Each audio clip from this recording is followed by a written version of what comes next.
Biraz daha geriye. Ben de çekim yapacağım. Yok, burası iyi. Anadolu Ajansı yok. Anadolu Ajansı geldi gitti abi. Geldi gitti. Deminki şeyde çekti o. Öyle mi? Ha, tamam o zaman. Hatta siz böyle geçin. Pardon. Sandalyeyi oraya çekin. Tamam. Yani ne kadar? Burada bulunmasının amacı işte. Sapanca'yı ne kadar Sapanca? Hava güzel, yemekler güzel. Sakarya Nehri'nin kenarındayız abi. İlk tahliyeyle birlikte başlayabiliriz. Sessizlik sağlığı bakalım. Anlarsın.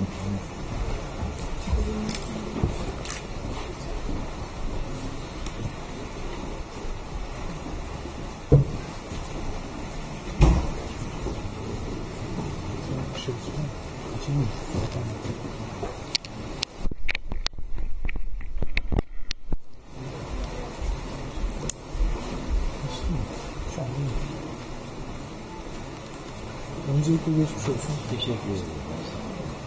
Tahliyeyi bekliyor muydunuz? Şimdi tahliyeyi ben beklemiyordum veya bekliyordum diye bir şey de değil. Kesinlikle değil. Onun için de çok tabii bir şey değil. Tabii bir haldeydi. Tabii talim içinde ikisi de geçerli. Yani olmasaydı büyük sıkıntı hayal verecek değildi. Olması da iyi oldu gayet. Bu konuda şeyim yok. Allah hakkımızda hayırlısını versin demişimdir her zaman. Bunu da öyle görmüştüm. Gayet tabii. Şimdi bizim hakkımızda hayırlı olan nedir biz bilmeyiz. Allah bilir onu. Biz çıktığımız için gayet tabii memnunuz. Ama geride arkadaşlarımızı bıraktık. Şimdi tabii biz çıktık diye sadece kendimiz çıkmanın rahatlığı için olamayız. Onun gibi bir takım şeylerde de aynı fikir yürütmeye devam edeceğiz. Peki bundan sonraki süreçte ne yapacaksınız? Benim sürecim, onu daha önceki televizyondaki arkadaşlara söyledim ben. Şimdi ben hayatımı bir kayıp devresi olarak görmüyorum. Yani 15 seneyi benim hayatım kaybolmuş bir devresi olarak görmüyorum. Ben hayatımın bir safhası olarak görüyorum ve çok bana zehir yedirdiler. Ben onu bala çevirdim, şifaya tahvil ettim gibi bir çetinlik içinde Allah'ın izniyle muvaffak bir şekilde, zannediyorum okuyanlar da öyledir. Muvaffak bir şekilde çıktım. Ben şu kadar eser vererek çıkıyorum. Bundan dolayıdır ki yani yaşamayı fikirde yaşamak bilen bir insan olarak bu devreyi de bu şekilde verimli geçirmiş olarak bu yönden bir kayıp olarak görmüyorum hayatımda. Cezai hayatımda. Bir safha olarak görüyorum. Ama tabii şey var, şimdi uçurumun kenarındasınız, sizi uçurumdan attılar. Şimdi yere düştünüz, ne olduysa oldu. Mesela çocuklarda olur ümniyette, o balkondan düşerler, çocuğa hiçbir şey olmaz. Şimdi bunun gibi biz Allah'ın izniyle buradan hiçbir şey, yani hayatımızın bir safhası olarak gördük diyorum. Bizi uçurumdan attılar ama biz sağlamıydık. Bir ne diyelim, paraşütü icat etmiş olarak gibi. O yönden tabii memnunum. Allah hakkımızda hayırlısını versin. Sapanca'yı tercih ettiniz. Şimdi Sapanca ben hiç şeyini bilmiyorum. Yolları da bilmiyorum. Beni getirip götürenlerin nerelerden geçirip de nereye getirdiklerini bilmiyorum. Bu arkadaşların bir tertibi uyguluyordu. Burada biraz geniş bir şey olduğu, geniş bir yer olduğu, burada şeylerin ne diyelim ziyaret şeyleri bizi karşılayanlarla bir sohbetimiz olabileceği yönünde arkadaşlar tercih ettiler. Bunun özel bir şeyim yok yani.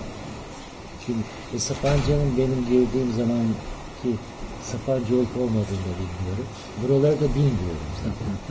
Biz tercih ettik. Sapanca değişmedi, ne oldu, ne olmadı bilmiyorum. Sabah ilk içiniz ne olacaktı? korktuğunuzda? Valla çok değişiklik olmaz. Şimdi ben var, sabah mı kalkarım, öğlen mi kalkarım onu bilmiyorum. Ben hemen kendi çalışmalarıma başladım. Bütün hayatım öyleydi zaten. Bu Hasan Bey benim yanımda çok gençti geldiğinde. Biz yani 35 yaşlarındaydık. O da herhalde 20 yaşlarındaydı. O zamandan benim hayatımı bilir. Ve bu hayatımın hiç değişmeyen bir şeyi vardı, rutini vardı. Aynı şekilde devam edecek. Onun için yani dışarıda çok şey değişti. Teknoloji değişti, her şey değişti. Evet. Bununla ilgili mi? Şimdi var, tabii teknoloji değişti falan da çok güzel bir espri var. Sabahleyin bu teknolojinin değişmesiyle alakalı, hayatın içinin değişmesiyle alakalı. Şimdi Necip Fazıl'ı biliyorsunuz. Necip Fazıl'ı. Şimdi Necip Fazıl bana dedi ki, benim yövmiyelerim vardı anlattığında, Allah dedi petrolü dedi, buradan dedi Kadıköy'e dedi lokum yensin diye yaratmadı dedi. Onu dedi insan tasarruf etsin diye yarattı dedi. Şimdi Arap dünyasının dedi petrol dedi hem belasıdır hem nimetidir dedi. Hem belası hem nimetidir. Ama tasarruf edebilen o değil dedi. Petrolün hakkını veren kendine. Anlatabiliyor muyum? Şimdi o zaman da şöyle bir hadise oluyor. Benim belki gördüğünüz, belki görmeniz fikri çalışmalarım içinde. Şimdi benzin bilmem ne falan filan diye benzinin metafizik, yani maddeden metafiziğine doğru girdiğimiz zaman benzinin. Şimdi şöyle bir hadise çıkıyor. Bütün her şey manalı kılan bir şey var. Allah insanı kendisine ibadet etsin diye yarattı. İbadet de bizde angarya gibi anlaşılıyor. Halbuki ibadet angarya değil, doğrudan doğruya senin kemalinle ilgili bir mesele. Yani şimdi talebelik mesela şöyle bakarsan angaryadır. Öbür taraftan halbuki o talebeliğin şartları içinde kazandıkları sana bir kazanç veriyordur. İbadet de budur. İnsanın tekamülüyle alakalı. Şimdi böyle baktığınız zaman eski Yunan'da teknolojiye oyuncak derler. Tabii oyuncak anlamını almayın. Hafif alma anlamını almayın. Yani mesela ben bir misal verdim. Arkadaşlara da bir misal verdim. Şimdi Japon diyor ki, birisi öldüğü zaman diyor ki o ölüme oynadı. Yani insan hareketleri, insan psikolojisine ait hadiseleri oynamak tabiriyle izah ediyor. Oynamak, yapmak, psikolojinin karşılığı yani. Bunların içinde teknik de var yapmak. Anlatabiliyor muyum? Şimdi ben o benzeri yaparken birdenbire sizin sorduğunuz sorunun ortasına düştüm. Şimdi bir sürü şeyler yapılıyor, ediliyor falan filan da bir şey eksik. Şimdi o bir Hint sözü, Hint bilgelerinden birinin sözüdür. Der ki, gerekli olan bilinmeyince bütün bilinenlerin hepsi de ziyanlıdır der. Gerekli olan bilinmeyince. Şimdi gerekli olan bu biraz önce söyledim. Gerekli olan o olduğu zaman teknoloji de kendini ona adapte ederek bir mana kazanır. Yani teknoloji insanı gütmez de insan teknolojiyi güder. Anlatabiliyor muyum? Hani Sovyetler döneminde de vardı ya, yani teknik yapıyor. Teknik insanı yönlendiriyor. Şu kadar petrol çıktığına göre şuranın alınması lazım. Savaşları petrol tayin ediyor. Şuranın bilmem ne olması için bilmem ne olması lazım. Yani insan tekniğe bağlı değil de teknik insana bağlı değil de insan tekniğe bağlı bir hayat tarzı söz konusu oluyor. Şimdi temin dediğim, hayatın aslı dediğimiz hadiseyi ortaya koymadığınız zaman bütün o yapılanların hepsi boşa gidici bir mana ifade eder. Yani size son derece güzel kıyafetler, bilmem neler, şunlar, bunlar hepsini yapıyorum, bilmem ne yapıyorum. Bir eksiğiniz var, sıhhatiniz yerinde değil. Anlatabiliyor muyum? Şimdi bu çerçeve içine baktığınız zaman benim tekniğe bakışım eskiden beri bellidir. Bugünkü tekniğin kendini ne kadar bir içinde, bir felsefe içinde izah ettiğini bilmiyorum. Yani hayatınıza giren teknik unsurlar, bunun hesabını ne kadar verdiğini bilmiyorum. Mesela bunu kaba tarafından televizyon bahsinde konuşuyorlar. Mesela televizyon hayatınıza ne soktu, neleri soktu, neleri aldı falan diye kaba tarzında konuşuyor. Bu bütün keşifler için geçerlidir. Yani bu hayatınıza ne soktu, hayatınızdan ne aldı. Şimdi bunların neye göre hesabını vereceğiz dediğiniz zaman Bunun bir merkez fikir olması lazım. Şimdi ben bunun ismini burada söylemiyorum. Ne olduğunu benim belli de. Bunun merkez fikri ne olduğunu söylemiyorum. Bunun için de şimdi bilmiyorum. Yani bunlar şey tarzında böyle basit tarzında hani doğacılık, muhacirlik derken bir takım realiteleri reddetmek veyahut da doğrudan doğruya bir takım zaruretleri söylerken tabiata ait tabiilikleri yemek, ikisi de benim şeyin içinde değil, tasvibin içinde değil. Ben tekniği böyle görüyorum. Ve şimdi sizin bu getirdiğiniz şeylerin hiçbirini tabii ben hiç 16 senedir görmüş değilim. Hatta içerideyken 9 lira param kalmış içeride. Bana verdiler bozuk para. Şimdi o şeylerin arkeologları falan çıkardıkları testiler var ya, onların içeriden çıkan paralar. Şimdi böyle bakıyorum garip bir şey. Meta. Garip bir meta. Ben hiç yani bakıyorum bunlar diyorum sanki bizim paraya benzemiyor diyor. Bizim para dediğim bizim bıraktığımız zaman. Çünkü bizim Cezayir'imizin para yok. Yani biz bu kağıt paraları da görmedik. Bir defa 10 lira mı gördüm, 50 lira mı gördüm bilmiyorum. Nasıl? Milyon da. Bilmiyorum. Yani hiç para görmedim. Şimdi öyle bir dünyaya dönüyor. Ama bu beni çok da bir şey yapmış. Şaşkınlaştı. Sadece içinin doldurulması gereken keşifler olarak görüyorum. Şimdi çok da hesabının verildiğini de zannetmiyorum. Bilmiyorum. Velhasıl yani bunlar da herhalde bu daha ziyade böyle bir fikri şeylerde, atmosferlerde Peki içeride kitap yazdınız mı? İçeride herhalde bilmiyorum, o 17-18 tane mi olmuş? 17-18 tane olmuş. Yazdım. Zaten bir şeyler diyeceğim, bir şey yapmadım, aksatmadım yani. Şimdi o sözüme bilhassa dikkat çekmek isterim. Yani yaşamayı fikri yaşamak. Bu benim için bir slogan değil. Yakışıklı bir laf değildir. Benim özümden ayrılamaz bir şeydir yani. Havadır, sudur, ekmektir. Böyle bir şeydir yani hayat. O şekilde de geçirdik. Yani o anlamda da bir derviş hayatı diyebilirsiniz. Yani bu işin dervişi anlamını söylüyorum. Bu işin dervişi anlamında diyebilirsiniz. Şimdi Alex Keller bilmiyorum sohbet mi ediyoruz sizle? Yoksa televizyonda çekim yapıyor. Onu da bilmiyorum da. Şimdi Alex Keller'in şeyinde vardır o. Diyor ki bütün ilim adamlarını, fikir adamlarını, işte papazları falan hepsini bir yere toplayıp diyor. Bunları kesin olarak dış dünyadan tecrit etmek lazım diyor. Çünkü günümüzde diyor bir buluş, bir değer ifade eden bir şey ortaya çıktığı zaman onu çok süratli satmanız lazım diyor.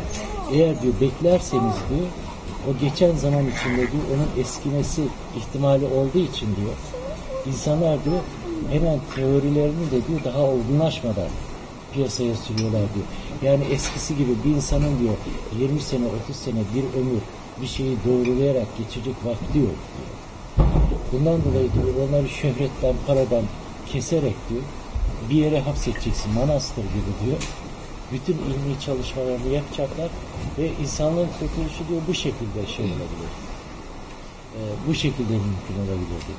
Şimdi onun gibi bu Alex Keller'in şeyi ben kendi açımdan söylüyorum.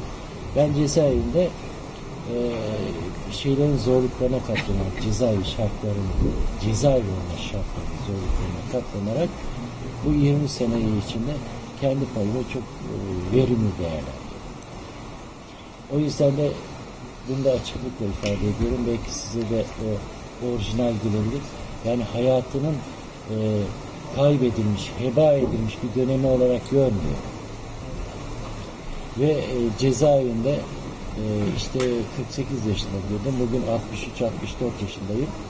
Yani ihtiyarım. Fakat bundan da gurur duyuyorum. İhtiyarlığından gurur duyuyorum yani. Yani şöyle geriye baktığım zaman boşa geçmemiş bir hayat yaşadığıma inanıyorum. Hayatın sağlamasını yaptım. Tamam. Teşekkür ediyorum. Teşekkür Sağ ederim. olun. Sağ olun. Teşekkür ederim. Çekeceğiz fotoğraf. Yani acemiliklerim olabilir. Sonları montajda şey Ben şunu söylemek istiyorum. Şimdi bu karşılıklı şeylerde, konuşmalarda belirli şeyler vardı. İfade tarzı, alıcılardan vardı. Fakat benim elimde olmayan bir şey. Ben hemen kaçıyorum. Metafiziğine kaçıyorum. Anlatabiliyor muyum? Ondan dolayı siz haliyle onu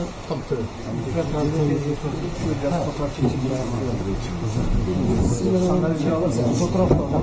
Hadi abi.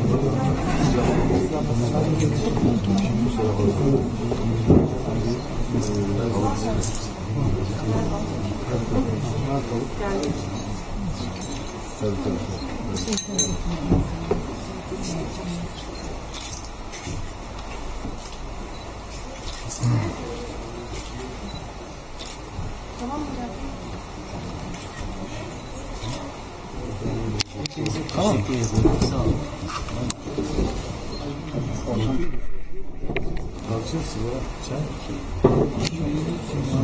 Bitti mi arkadaşlar? Hocam bir de görüntü alabilir miyiz? Sohbet ederken. Tamam siz Kimle sohbet ediyoruz? bir de sohbet eder konuşuyoruz. Sigaranızı böyle alabiliriz hocam. Böyle kurgu istiyoruz. Anladım.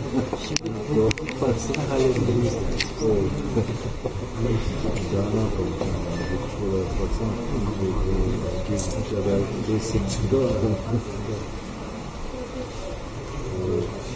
Ben şimdi benim İngilizce'm ya. Bir hukuka biz imkan sunuyoruz. Evet, bu imkan. Hukukumuz bakalım ne kadar normal değil mi onu test ediyoruz. Dolayısıyla şu an bir test ettik. Biraz bir şey geçti. Zaten Böyle şeye göre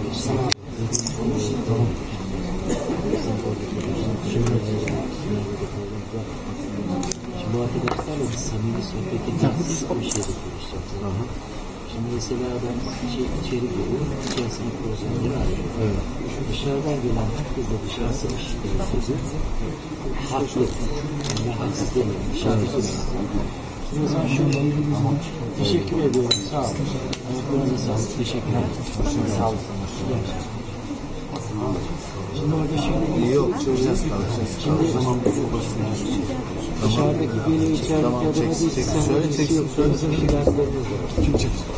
İçerideki adamda diyor var mı? Ben hayatı bilen bir şekilde biliyor musun arkadaşlar? Genel basit. Şirin Hanım. Tamam. Hani içeride olmaktan ben çok yakınan bir halim oldu. Şimdi içerideyken dışarı çıkan demesin kimse bana değil de böyle alt yapıyor. Şikayet ederim.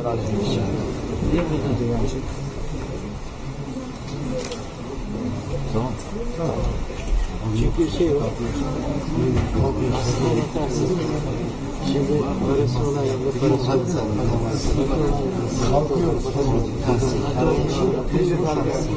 olan. Necdet abi yavaş yavaş anlat. Aydın.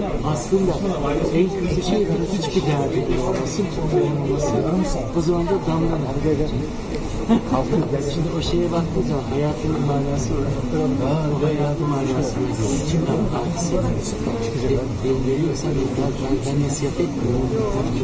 Ben Türkiye'den getiriyorum. Benim problemim. Ama ben onu başlatmam kendimi. Allah'a sığınıyorum. En güzelini de yaptım. Sen onu anlıyorsun. Ben de Telegram neye güveniyorsun? Yaparım. Kim o? Yani ben de nefes alıyorum.